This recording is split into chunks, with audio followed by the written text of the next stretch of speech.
Mapagpalang araw po sa ating lahat. Ako nga po pala si Angela John Agner at welcome po sa aking 365 Daily Devotion ni Pastor Russell Ocampo Seminary Edition. At ngayong araw po ay December 7, 2025 at ang topic po natin ngayong araw ay Jesus, Son of Man.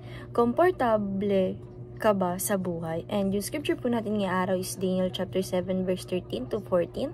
And yung sabi po dito sa ating concept na Jesus, the Son of Man. Jesus as the Son of Man refers to the heavenly figures in Daniel's vision who receives authority, glory, and an everlasting kingdom.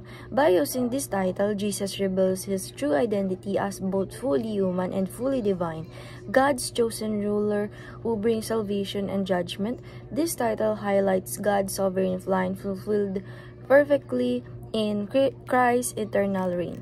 And sabi po dito sa ating scripture na Daniel chapter 7 verse 13 to 14 sa Tagalog, patuloy ang aking pangitain, nakita ko sa alapab sa langit ang parang isang tao.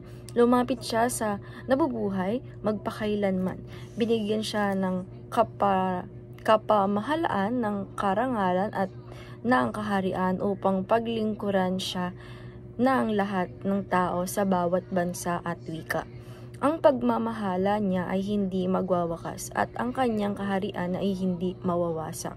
And yung sabi po dito sa ating teaching number 1, the Son of Man is a divine Messiah.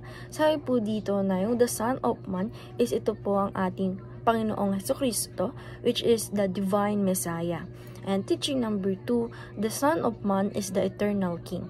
Sabi po dito na yung the Son of Man is ito po talaga yung eternal King, which is Jesus Christ, na kung saan siya ay heavenly figure doon sa vision ni Daniel, na kung saan nagre-receives ng authority, glory, and an everlasting kingdom.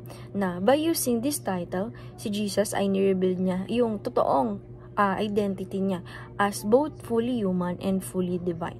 And teaching number 3, the Son of Man rose on earth from heaven. Sabi po dito na yung the Son of Man is talagang nag-rose, hindi lang sa heaven kundi na rin sa earth, na kung saan siya ay fully human and fully divine, na kung saan God's chosen ruler who brings salvation sa atin and the judgment.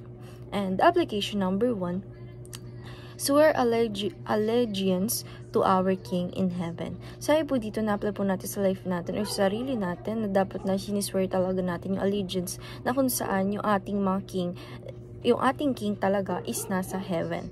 And application number 2, subdue earthly things for Jesus.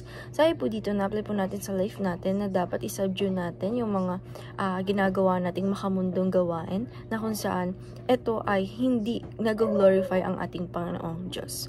And application number 3, sacrifice comfort for greater glory. Sabi po dito, na-apply po natin sa life natin o sarili natin na dapat sinasacrifice natin yung comfort na doon sa paggagawa ng makamundang gawain, doon sa pinaka-greater glory. Na dapat na i-sacrifice natin yung comfort natin doon sa greater glory na dapat ibigay natin sa ating Panginoong Jesucristo. And dahil lang po ngayong araw, maraming salamat. God bless.